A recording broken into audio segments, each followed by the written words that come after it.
This is Jarvis Leatherby of the band Night Demon, and you're watching DaBelly.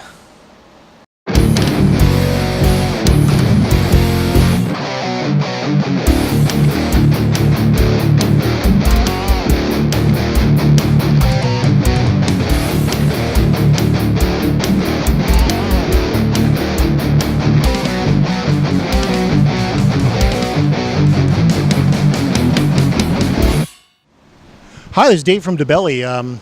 Today we're at Club Red, and we're going to speak to Jarvis from Night Demon. How you doing tonight? Hot. Doing good. Yeah, no, I'm good. Yeah. Well, that's Phoenix. Yeah, it's all good. Well, first of all, congratulations on The Curse of the Dam. I know it's been out for about 18 months now or so. You've been touring the hell out of that album. Tell me about it. Tell me about putting the record together, and tell me about what you've been doing for the last 18 months, some of the bands you've been out with and so on. Yeah, it was cool. We toured off the EP for a while, and, we only had 4 songs on that, so we were playing a lot of those songs live already, where the Curse of the Dam songs were already being developed live, so a lot of people had already been familiar with it. So really, the song's been around for quite a while now. Making the record was cool. We did it, we went into the studio earlier to do it, and spent a few months on the songs, and ended up just scrapping the whole thing, actually. Just because it didn't really sound like us. It was heavily produced, and we played to a click track and tried to do all the right things, and it just didn't sound good. So we went in after a European tour, and we did the album in like 3 days, and just did it live, and it worked, So it sounds like you took the sterile approach to start with, and then you just went in and just played. Absolutely, yeah. But it was cool to break down the songs like that, and have.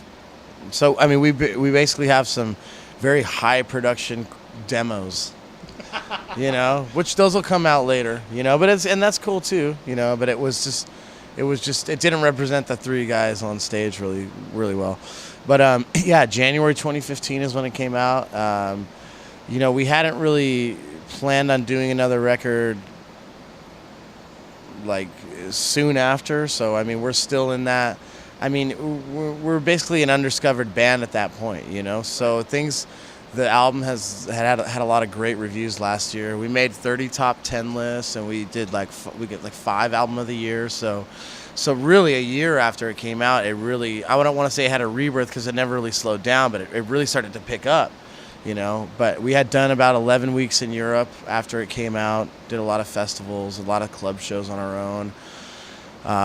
Came back and did a tour with Skull Fist here in the States. We did, what else did we do? So you're Carcass and Crowbar right now. Yeah, right. That we just did the Final Curse tour, which was where we played the whole album in its entirety in the States. That lasted about 6 weeks. Did a run with Anvil. Just did another 5 weeks in Europe. Came straight back from that to do this. So yeah, we've been busy. We've been on the road pretty consistently. But we did take a little break earlier in the year, and we recorded the follow-up album, which probably won't come out till next year, actually, because we have so much more touring to do. So. You get an opportunity to, with Cursed, you had an opportunity to play some of the songs live before you really stepped into the studio and meant it, right? Did you find the songs were evolving and, all the usual stuff? Yeah, I think so. I think they did, but I don't think we have the luxury to do that anymore, We're not...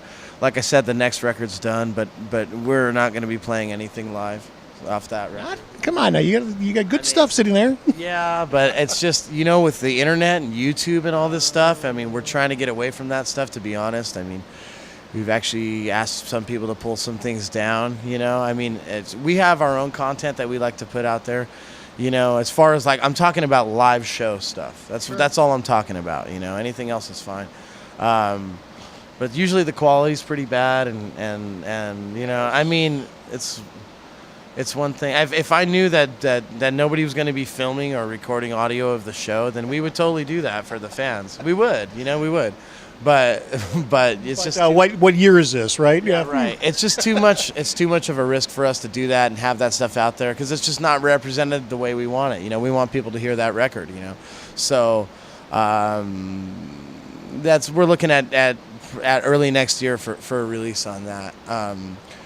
But in the meantime, things are going good with this, and like I said, people we're still being discovered by a lot of people. So it's we don't want to be I guess, discovered on a higher level when we're on our, third, fourth, fifth release. That happens to a lot of bands, but I mean, we want to really get what we have now. We think is really solid, and our fans aren't really tired of it at all. So I mean, they want to hear new stuff, but it's good. We've been playing in front of a lot of new people lately, and they've been digging it. And I mean, really, we're only playing a half-hour set too, so we got a mix of the EP and the full length. I mean, if we had another record and then even another one, I wouldn't even know what to do at that point. Well, you'd be playing a longer show at that point, probably, right? Now, your sound is, I've heard classic rock, or classic metal, retro metal, a lot of different identities. You certainly have pigeonholed. I can't say pigeonholed. You haven't pigeonholed yourself at all. You've got a sound that's classic in metal, but it's new and it's got a new twist to it and it's fresh, and that's why I think your fans are gravitating toward it. How do you find that you can differentiate your music to some of the stuff that's 20, 30 years ago? I don't know. I mean, I the only way, it's hard for me to look at myself, because I look at it as something that's totally non-original. I mean, I do.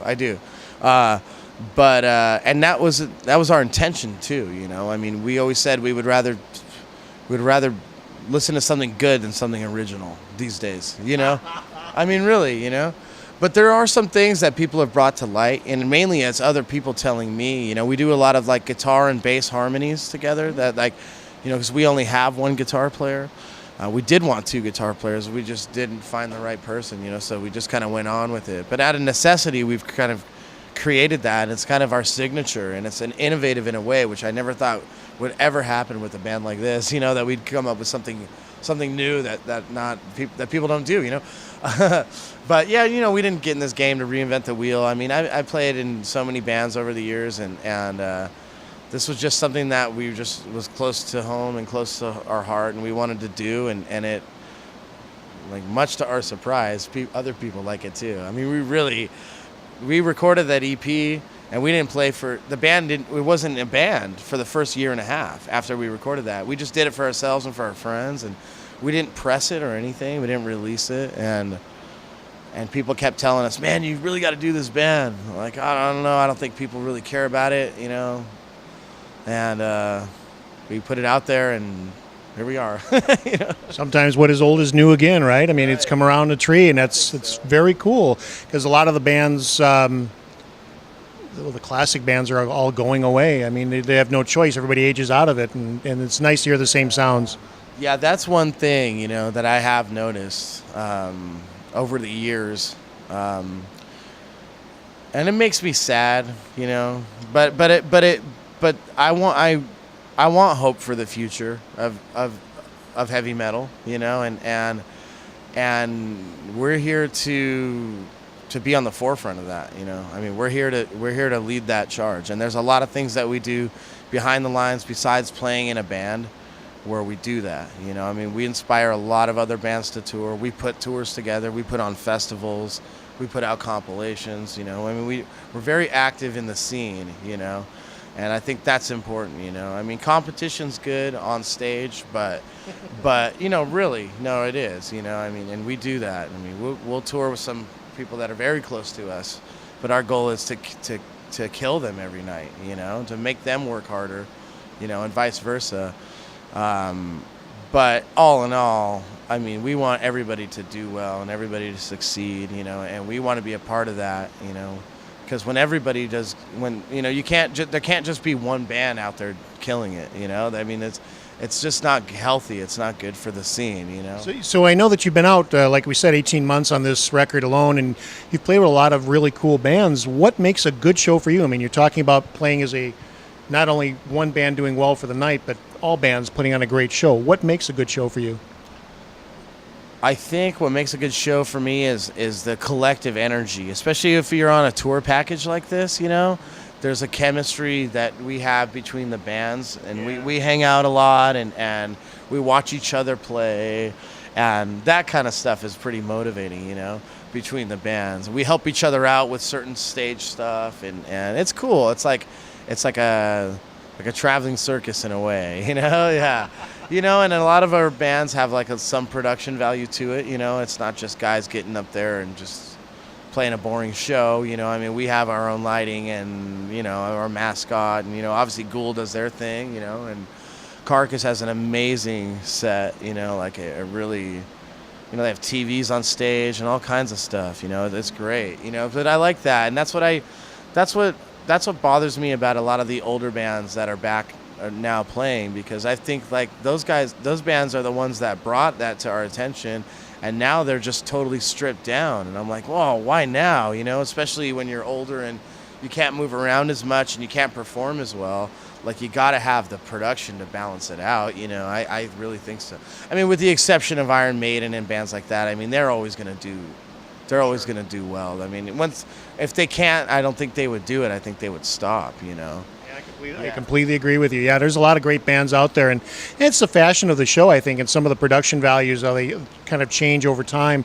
We went through an era there. We had a bunch of shoegazers, and, it seems like production is starting to come back. I've been seeing a lot of really cool lighting effects on stage lately, and it's fun to see. Yeah. Yeah, I think it's great. I mean, it's like if you're going to a show for a visual experience. Like they always say, if you want to just hear the songs, go listen to the record at home. I mean, it's stripped down shows are cool. But like, there's nothing like I mean, we've been bringing big production into like small bars and like garages and basements and stuff, but we've done it, man. We've done it in a basement. It's crazy, and people get really excited about that stuff, and that's cool. When we're not so over the top where it takes away from the performance or the music of the band, because that's another thing. That's a fine line. I mean, it could be a thing where people just want to go. It's like Kiss. Like a lot of people didn't realize how good those songs were until later. Like after they had seen the band a bunch, because the records sound like crap. But the show's so great, and the songs are really good, like there's great songs there, Sometimes so simple, but they just come across so well. Exactly, and that's the same thing with us. And we have short songs, not because we're trying to get on the radio. We want to play more songs, like I go see bands play for 2 hours and I hear 13 songs, and it's like, I don't want to do that. Like, we play for an hour 15 on headlining shows, and we play like 21 songs. So, we don't try and milk it, It's like you get the point across and you move on, So you mentioned that you got the next record already done. Do you find that you're right on the road, or did you take some time where you just kind of sequestered yourself? It's near impossible to write on the road. Oh, cut it out. It is. I get asked that a lot, and I've always thought, oh yeah, that's the best spot to do it. No, it's not. Especially, I mean, if you don't have like a long sound check time, you can't really do it as a band. If you have an off day, you can go set up somewhere, which we've done. We've done that in Europe and stuff, but it's so difficult, and I've been writing some lyrics and stuff recently, like on the last tour, and that's been good. I've been reading a lot, so that's been inspiring, but still, it's like you have to get focused on it. And I'm not one of those guys who writes every day. Some people, they just write, some artists write songs every day. Every day they'll just write a song, I think that's great. Like, I envy that. But I'm really critical on myself, so I find myself working. Some songs take me a year to write, just to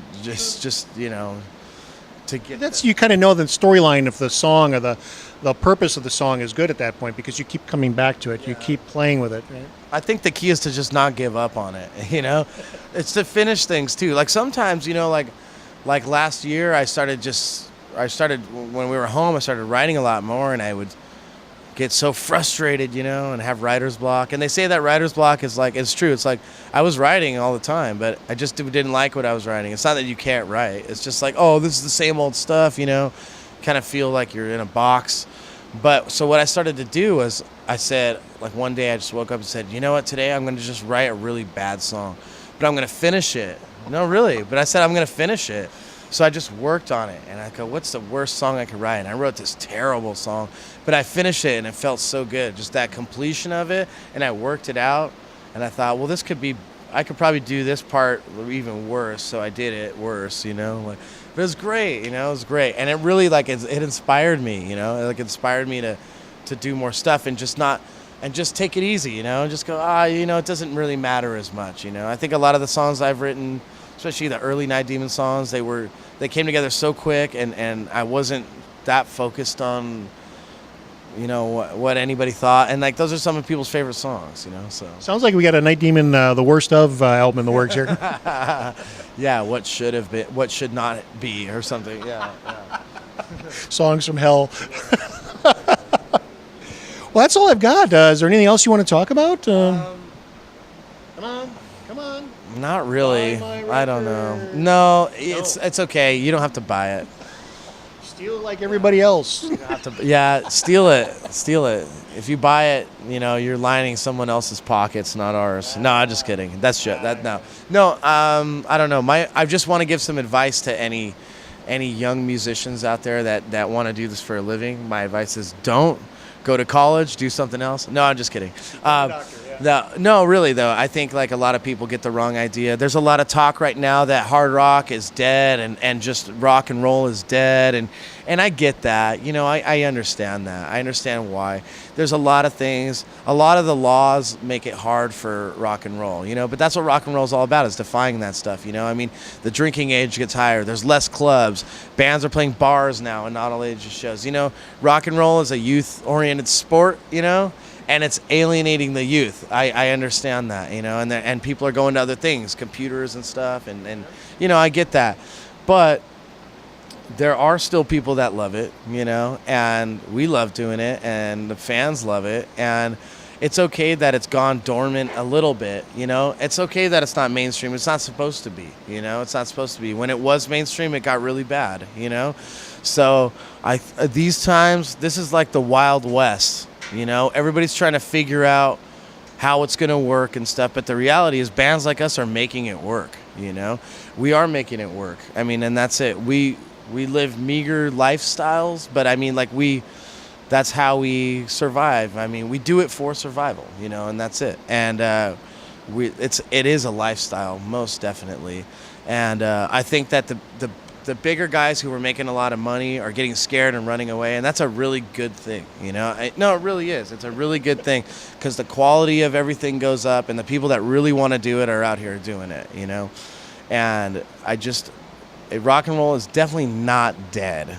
It's in a good place right now. Like, people are going to talk about these times later on, that these are very important times where the mix-up happened for a reason, and it happens in all forms of art throughout history, and in society and stuff like that. It's necessary to have these things happen, because it was not going in a good way. Bands like us would have never had a shot without the internet, I mean, the internet is great, and people always ask me too, enjoy, how are you enjoying this resurgence of this classic metal? And I'm like, well, it never really did go away. What happened was, now people can congregate around the world and go, hey, I like this stuff, and I've liked it this whole time. Oh, cool, this band's touring? Great. Now I'm glad I know that. Or like, hey, there's a festival happening that I can go to on the other side of the world, and I can meet these people finally, like that they can do that, So I think that the internet has eliminated trends in music. I think it has. I really think it has. It's eliminated that kind of thing where the mainstream can't decide, well, here's what we're pumping out right now, and then the next big thing is coming. Like, it really doesn't matter, And everybody has their own website, really, with social media, and that's all they do. They go to their own website every day and see what their friends are doing on their websites, So the fact that what we're doing is underground, it still makes it cool and relevant, and like I think that's what the fans like about it too, But there is a way to do it, There is a way to do it. The blueprint has been laid. You just have to follow it. There's bands that are very successful at it, Really, But you got to stay true to it. And if you're a good band and you make good music, people will discover you. I mean, they will. Back in the day, it was much harder. Without a major label behind you or any label really, it was just so difficult to get anything done, especially touring, And we did so many of our first tours in Europe and in the States, all DIY. I mean, we were just contacting people, playing wherever we could, And now we have like bigger agencies that handle that for us. But still, we run into problems sometimes where it's like, okay, we can't fill this gap, And I can easily just call somebody and go, hey, we need a show, and it happens, So I think it's organic. It needs to be built organically, and we work, this is our lives. We do this every day, and every day we take a little step forward. It's not some big thing. Like, overnight success is not a good thing, and it rarely happens, but when it does, it's usually not good. You need experience, you need time, you need patience, and you need the dedication to make it happen. You need the dedication. Like, I'm only doing this because I have to. Like, this is who I am. I've tried other things, man. I've tried, and it's just depressing, Follow your heart, right? Yeah, and we're fortunate enough that some of our biggest fans are journalists who spread the word, and a lot of these people don't even make any money doing it. So who am I to complain about anything? You know what I'm saying? I mean, we're all in this together. And as long as I can eat and survive and get on that stage and play, I mean, that's all that really matters. Fame and fortune, it's a double-edged sword, and if you're in this business for that reason, you should probably do something else.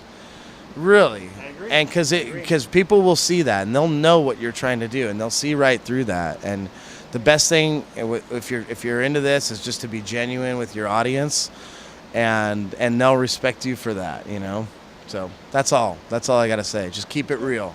Yeah. Thank you much. Thank you. All right.